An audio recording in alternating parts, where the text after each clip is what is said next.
In this video, we are still in section 1 of the Professional Horizon 7.7 exam 2019, where we are going to be looking at the objective that relates to the configuration of the Horizon components.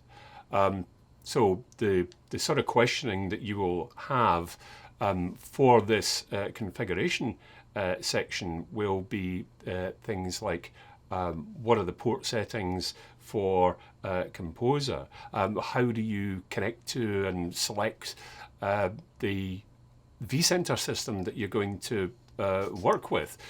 So all of this is quite clearly documented and is based around an understanding of the infrastructure and also an understanding of what client experience that you are trying to deliver, and that will feed into the back-end components that you need to work with. So we'll look at the installation and the administration guides a little bit later on.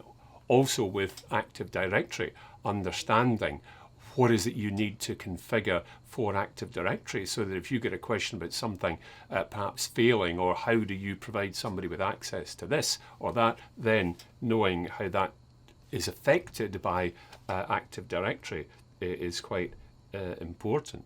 Things like the event database and the syslog server, they in their own way are relatively easy to put together, and you would find they are part of the installation, but understanding what would happen if these were to fail could be quite useful preparation for any question that you might have on that.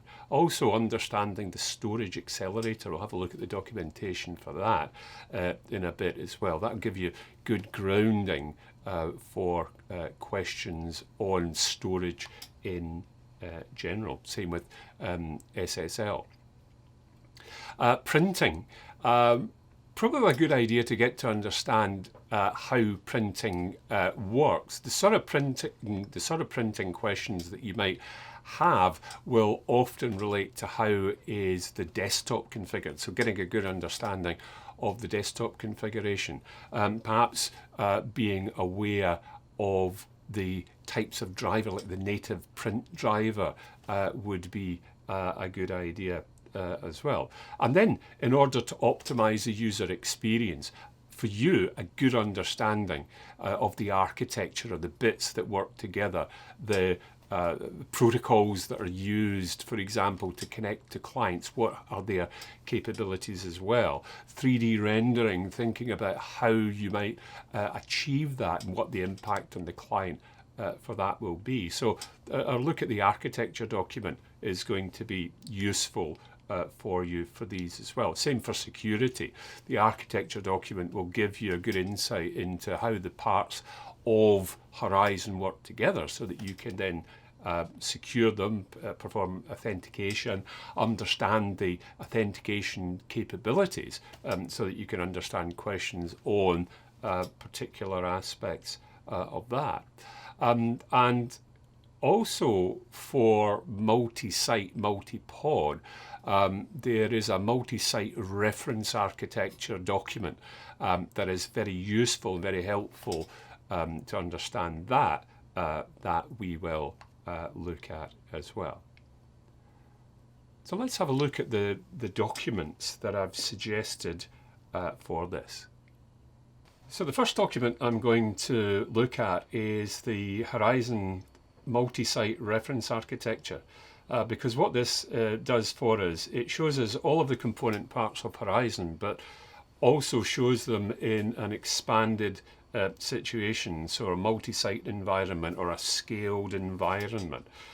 Takes us through a lot of diagrams, a lot of explanations, links, as you can see in the center there, for example, synchronizing the SQL database, for example, all very important stuff. So that's all covered there. Within the installation guide, in particular, the installation guide chapter 6 is going to be quite useful to us because it's to do with installing the View Composer and, for example, preparing the View Composer database. So that's going to take you through the objectives for that, for any questions that might come up about, for example, the database. The architecture and planning document, as I've said previously, very important document for us. And for this one, because remember this section is all about planning for configuration, we are going to look at chapter 2, because it again plans for the user experience, because a lot of the questioning for you is going to be around achieving an objective of client experience, and so getting to know this can be quite useful as well. But also touched on security, and chapter 5 of this document talks about planning for security. How can you build in security to your environment? The administration document is going to be quite useful to you in general. So if you scroll through the contents, for example, you might find things like smart cards. Smart card authentication might be quite useful for this objective in setting up users and the authentication types. All very useful for questions of that sort. If you want to get a bit of familiarization with the storage accelerator, there is a document that takes you through exactly what that does, all of the caching work that is done, where it's configured as well, which can be quite important. If you have a question about this, it might be important to understand where it's configured and how it's configured. But this document will give you an understanding of all of that. And then print redirection. Always an issue in a sort of desktop environment. How does it work? So this will give you an idea of the different ways in which print redirection works, the driver types, the technology types, and things like that, so that if you have a question, particularly about a failure, for example, then you'll know how that works. So in this video, we've had a look at part of the installation process, which really is preparing for the configuration of the environment. In the next video, this will be the third video in the series about installation. We are going to look at things like display protocols, and we're going to look at issues surrounding connectivity.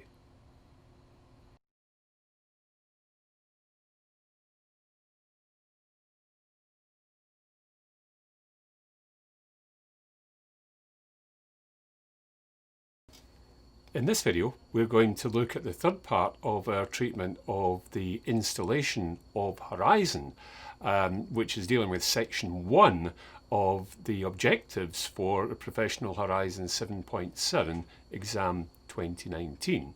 And we're going to look specifically at end user requirements, display protocols, and connectivity of the components. Now, group policy objects come up quite a bit in Horizon, and it's well worth understanding what can be controlled by group policy objects, including performance issues like bandwidth and video performance and audio and things like that. But in order to be able to understand what you can do with the group policy object, you need to have a good understanding of what it is that you're controlling. So understanding the different presentation protocols, Blast Extreme, PC over IP, etc. So get to understand what their capabilities are, and then you should be able to deal quite easily with questions about using group policy objects to work with them. There is an objective here that says determine the appropriate components needed for best performance. So basically what they're saying is you could be asked a question, and that question will be, here's what we need to do, here's what we need to do, we need to do it at its best performance, what are the best components for that? So of course, really there's no substitute there for getting a good understanding of what those components are and what they can do, and that's really what the subsequent sections are going to do. This is installation, this is preparation. So this is why I said earlier, perhaps look at the rest of the objectives and revisit the 3 regarding installation. So diagnosing issues to do with problems caused by things like Active Directory, vCenter, SQL Server, communication between components all being issues and things like that. These are all troubleshooting. And I think in terms of troubleshooting, there is no substitute for a good understanding of the components that you are dealing with. So again, getting a good grasp on these, getting good practice if you get the opportunity, either with your own system or within hands-on labs, to get access to a system that you can work with, build it, perhaps break it, work out what's going wrong. That would be the best approach to figuring out any troubleshooting questions that you might be asked. Remember, licensing as well can have part of that. So I've got a few documents lined up for us to look at on this subject. So the first of these documents is the architecture planning document. This is one that has come up quite regularly. And in particular for this objective, I would suggest chapter 4 could be quite useful for you, the architectural elements for building the remote desktop. That can be quite useful for you for working out the settings that you might do through group policy objects, also from the point of view of understanding well for troubleshooting. Part of troubleshooting, of course, is going to be getting hold of log files, and there's a specific document purely on log files, and if you scroll through that document, it gives you an idea of where these documents are, these log files are, how you can access them and what you can expect from them as well.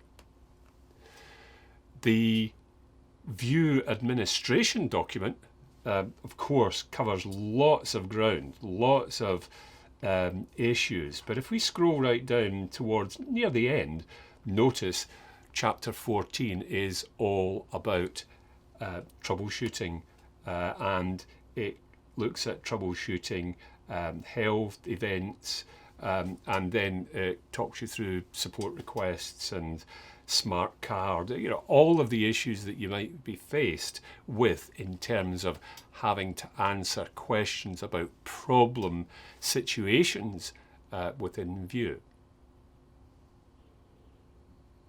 So in this video, we've looked at the issues surrounding the protocols, the client connection protocols, and also some troubleshooting.